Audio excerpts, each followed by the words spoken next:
Good morning, नमस्ते to all. कैसे हैं आप सब लोग? I Puneet, welcome to all my YouTube channel Vande Mataram education.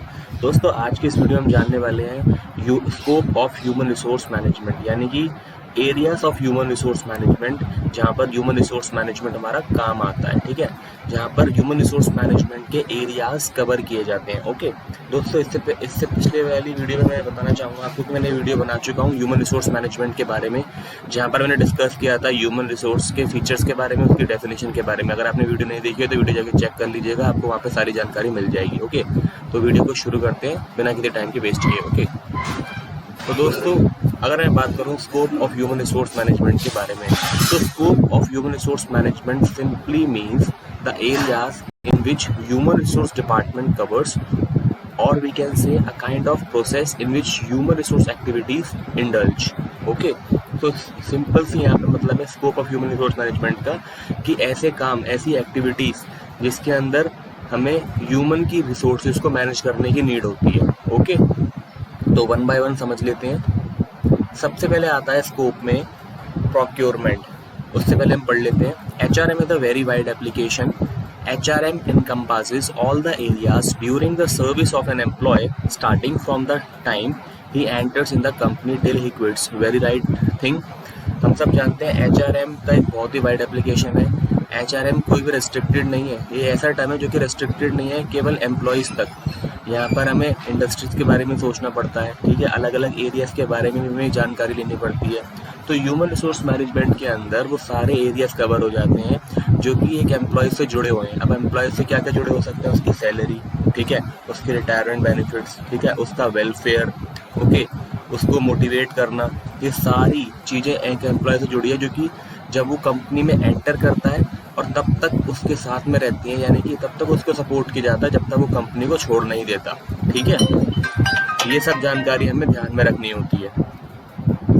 उसके बाद आता है मेरा प्रोक्योर। तो सबसे पहले टर्म्स आता है हमारा scope of human resource management में प्रोक्योरमेंट। आप सब जानते हैं प्रोक्योरमेंट का मतलब होता है एक प्रकार से किसी चीज़ की देखभाल करना, उसको एक प्रकार से संभाल के रखना, ठीक है, उसका पालन पोषण करना, नर्चरिंग करना। It consist of recruitment prospective employees and then selecting the most appropriate ones for the desired post in the organization. This is followed by their induction and settlement into their respective position. Obviously, जब भी हम किसी employees को higher करते हैं अपने organisation के अंदर, तो हमारा मेन काम क्या होता है? उसको प्रोक्योर करके रखना, उसको नर्चर करना। ठीक है, अगर मैं किसी आज दूसरे बंदे को हायर कर लूँगा, किसी ऐसे बंदे को मैं हायर कर लूँगा जो कि उस पोस्ट के लिए सूटेबल ही नहीं है, तो किस तरीके से आप उससे प्रोडक्टिविटी निकलवा पाएंगे। ठीक है, तो जब भी हम एम्प्लॉयज़ को हायर करते हैं तो हमारा मेन काम यही होता है कि हम उसको इंडक्शन करें।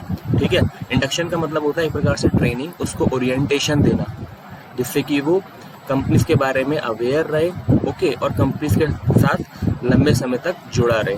तो मेन प्रोक्योरमेंट का मतलब होता है एम्प्लॉयज़ का वेलफेयर, एम्प्लॉयज़ को ट्रेनिंग देते रहना, उसका इंडक्शन करते रहना, जिससे कि वो अवेयर रहे कंपनीज की पॉलिसीज़ के बारे में। Second thing is that training and development. It is necessary for the employees to perform well in realistic situations. The employees are encouraged to participate in committees and board meetings which will aid their development. तो हम सब जानते हैं training और development का मतलब क्या होता है, इसको हम समझ लेते हैं। ट्रेनिंग का मतलब होता है एक प्रकार से अपने एम्प्लॉयज़ को टाइम टू टाइम ट्रेन करते रहना नई चीज़ों के बारे में। फॉर एग्जांपल ले लेता हूँ किसी भी यूनिवर्सिटी के बारे में। अब यूनिवर्सिटी के अंदर जो हमारे स्टूडेंट्स होते हैं, जरा यूनिवर्सिटी को छोड़ो, आप कहीं नए जॉब पे हायर करने गए, ओके, आप नए जॉब पे हायर हुए हो, मैनेजर की पोस्ट पे हायर हुए हो, ठीक है, तो वहाँ पर आपको सभी चीज़ों के बारे में तो पता नहीं होगा, चाहे आप कितने भी एक्सपीरियंसड हो, आपको कंपनीज के साथ इन्वॉल्व होना पड़ेगा, कंपनी की पॉलिसीज़ के साथ। तो ट्रेनिंग का मतलब यहाँ पे होता है जहाँ पर हम अपने एम्प्लॉयज़ की स्किल्स को पॉलिशिंग कर रहे हैं, उसको अवेयर कर रहे हैं उस चीज़ों के बारे में। और डेवलपमेंट का मतलब अलग अलग प्रोग्राम्स के थ्रू, अलग अलग प्रोसीजर्स के थ्रू उसके इंटेलेक्चुअल और इंटरपर्सनल स्किल्स को डिस्ट्रीब्यूट करने में, या हम उसको इम्प्रूव करने में हम योगदान दे रहे हैं। ठीक है, तो यहाँ पे ट्रेनिंग का मतलब होता है एक प्रकार से उसको बाहर से मोटिवेट करना, और डेवलपमेंट का मतलब उसका इंटरपर्सनल डेवलपमेंट करना through various kinds of programmes. Okay, तो जब भी एम्प्लॉयज़ कंपनीज के अंदर काम करते हैं तो उनको रियलिस्टिक सिचुएशन का सामना करना पड़ता है, जैसे कि किसी नए क्लाइंट से मिलना पड़ गया, ओके, या दूसरा हो सकता है किसी कंपनी की मीटिंग्स की मदद से क्या कहीं बाहर जाना पड़ जाए, ठीक है। तो इस तरीके से हमको एम्प्लॉयज़ का ट्रेनिंग एंड डेवलपमेंट करते रहना चाहिए, जिससे कि वो एनकरेज रहे, वो मोटिवेट रहे कंपनीज की कमेटीज में पार्टिसिपेट रहने के लिए, ठीक है, जो कि सहायता करता है उनका डेवलपमेंट ओपन करने में। तो ये 2 पॉइंट हमने डिस्कस किए, procurement and training and development. दोस्तों third point is that job analysis and job description. अब ये जॉब एनालिसिस क्या होता है? Job analysis means when we actually find the requirement of particular job in the organization. Okay, सबसे पहले हम क्या करते हैं? Job analysis. जॉब एनालिसिस का मतलब हम ये देखते हैं कि क्या ऑर्गेनाइजेशन के अंदर एक्चुअली में जॉब की रिक्वायरमेंट है। ऐसा तो नहीं है कि किसी दूसरे काम को एडजस्ट करके उस जॉब को पूरा किया जा सकता है, ठीक है। तो इसीलिए हम क्या करते हैं? जॉब एनालिसिस सबसे पहले करते हैं ऑर्गेनाइजेशन के अंदर, उसके बाद हम बनाते हैं जॉब डिस्क्रिप्शन। दोस्तों जॉब एनालिसिस जो है ना, उसके अंदर 2 चीज़ें बहुत स्पेसिफिक होती हैं। First is job description and second thing is that job specification. Job description का मतलब होता है a kind of particular note in which you are concisely defining what are the roles and responsibilities of a particular employee. Okay, उसके title क्या है, location कहाँ है, ठीक है, वो किसको रिपोर्ट करेगा, उसकी KRAs क्या है, उसके KPIs क्या है, ये सब हम जॉब डिस्क्रिप्शन में मेंशन करते हैं। और जॉब स्पेसिफिकेशन का मतलब होता है एक प्रकार से हम डिटेल नहीं, हम मेन उसके टास्क यहाँ पे हाईलाइट करते हैं कि मान के चलिए उसके KRAs क्या हैं, ठीक है, उसको क्या क्या परफॉर्म करना है, कितनी एजुकेशन हमें रिक्वायर्ड होगी, ये सब हमारी जॉब स्पेसिफिकेशन के अंदर आ जाती है। These are prepared to hire qualified employees by studying the job requirement of the organization and assigning definite functions to jobs. They also act as a base for wage determination. मतलब human resource management के अंदर हम job analysis भी करते हैं, और job analysis के अंदर हमें 2 चीज़ बहुत इंपॉर्टेंट करनी होती है, that is job description for the particular job and job specification for the particular job as well. Okay, तो ये भी बहुत इंपॉर्टेंट फंक्शन माना जाता है ह्यूमन रिसोर्स मैनेजमेंट का, जॉब एनालिसिस करना और जॉब डिस्क्राइब करना कि what are the responsibilities and credentials would be required for that particular job. Fourth thing is that compensation and reward. Obviously, when you are hiring a kind of particular employee, so you need to compensate them. You need to give salary and reward in order to motivate them. Okay, so compensation is provided to the employees for their work. हम सब जानते हैं हम लोगों को salary provide की जाती है हमारे काम के बदले, यानी कि जो भी हम सर्विसेज अपने ऑर्गेनाइजेशंस में दे रहे हैं, जो भी योगदान दे रहे हैं अपने ऑर्गेनाइजेशन के अंदर, उसके बदले में हमें पैसा मिलता है, right. The amount of compensation which is to be given to the employee is ascertained by job analysis and job evaluation.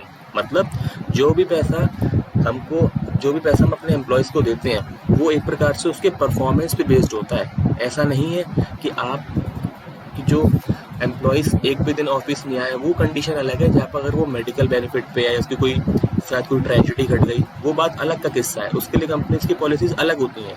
लेकिन अगर कोई एम्प्लॉयज़ रेगुलर जॉब पे एब्सेंट हो रहा है, ठीक है, उसकी परफॉर्मेंस डाउन है, तो उसको उस अकॉर्डिंग कंपनसेट दिया जाएगा, ना कि अगर वो कंपनीज के अंदर रेगुलर नहीं आ रहा तब भी उसको पैसा पे किया जाए। परफॉर्मेंस बेस्ड होता है, ठीक है।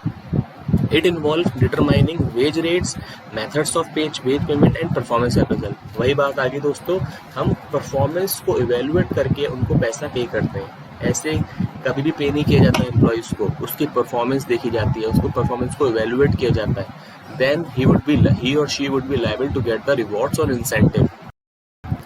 Next is employee records. Employee records means to keep the records of employee in the organization software, or we can say any kind of software which is being utilized by a company, that is HRIS software, okay, SAP होता है हमारा, ये सब। Employees records are maintained to collect details of employees about their work, example training, job performance, aptitude, payment, records, their achievement. दोस्तों यहाँ पर employee records का मतलब होता है एक प्रकार से employee का डेटा को रिकॉर्ड करके रखना, जिससे अगर मान के चलिए कोई एम्प्लॉय फ्यूचर में छोड़ के जाता है या प्रेजेंट में अगर वो है, तो उसके बारे में सारी इन्फॉर्मेशन, लाइक वो कहाँ रहता है, उसको कितने टाइम की ट्रेनिंग की जॉब की रिक्वायरमेंट है, उसके परफॉर्मेंस कैसी है, वो कब कब आया है, ठीक है, उसकी सैलरी किस दिन के अकॉर्डिंग बननी चाहिए, उसके पे डेज, ये सारे डेटा हम अपने कंपनी के सॉफ्टवेयर में रखते हैं with the help of human resource information software, ठीक है। और भी बहुत सारे सॉफ्टवेयर होते हैं जो कि फिलहाल यूज़ किए जाते हैं कंपनी के रिकॉर्ड्स को, कंपनी के एम्प्लॉयज़ को रिकॉर्ड्स को मेंटेन करने के लिए। तो ये भी ह्यूमन रिसोर्स मैनेजमेंट का सबसे इंपॉर्टेंट टर्म है। नेक्स्ट इज वेलफेयर, या आप कह लीजिए इसको employee welfare. In human resource management, the welfare aspect is focused on providing good working conditions to the workers। मतलब ह्यूमन रिसोर्स मैनेजमेंट के अंदर क्या होता है, जो हमारा ह्यूमन रिसोर्स मैनेजर होता है उसका मेन काम ये होता है कि जो उसके एम्प्लॉयज़ हैं उनको एक हेल्दी वर्किंग कंडीशंस कल्चर मिल सके। ओके, अगर आप किसी फैक्ट्री के अंदर एम्प्लॉय है तो वहाँ पर उसकी ड्यूटी क्या होगी कि आपकी सेफ्टी हो प्रॉपर, आपको प्रॉपर टूल किट मिले, ठीक है, आपको पूरी फैसिलिटीज़ प्रोवाइड की जाए जिससे कि आपकी हेल्थ को कोई नुकसान ना हो। ओके, तो इसमें सबसे मेन इंपॉर्टेंट काम होता है ह्यूमन रिसोर्स मैनेजमेंट का एम्प्लॉयज़ की safety. Okay, it includes programmes for health and safety, sanitation facilities, entertainment facilities, accommodation, education, security. कुछ क्या होता है अभी कंपनी से करनी है, एम्प्लॉयज़ के साथ साथ उसकी फैमिली का भी ध्यान रखनी है। लाइक उसके अगर एजुकेशन अगर दी जानी है उसके बच्चे को, तो उसके लिए एक पॉलिसी बना रखी है कि अगर आपके 2 बच्चे होंगे, अगर आपके 2 चाइल्ड है तो आपको फ्री एजुकेशन मिलेगी। अगर आपका 1 गर्ल चाइल्ड है तो आपको क्या मिलेगा, आपको आपके बच्चों को इतनी एजुकेशन दी जाएगी अप टू दिस ईयर। तो ये सारी फैसिलिटीज़ हमें HRM में प्रोवाइड की जाती हैं। ओके, तो इसका हमारा क्या होता है, ह्यूमन रिसोर्स मैनेजमेंट का स्कोप यहीं तक रेस्ट्रिक्टेड है।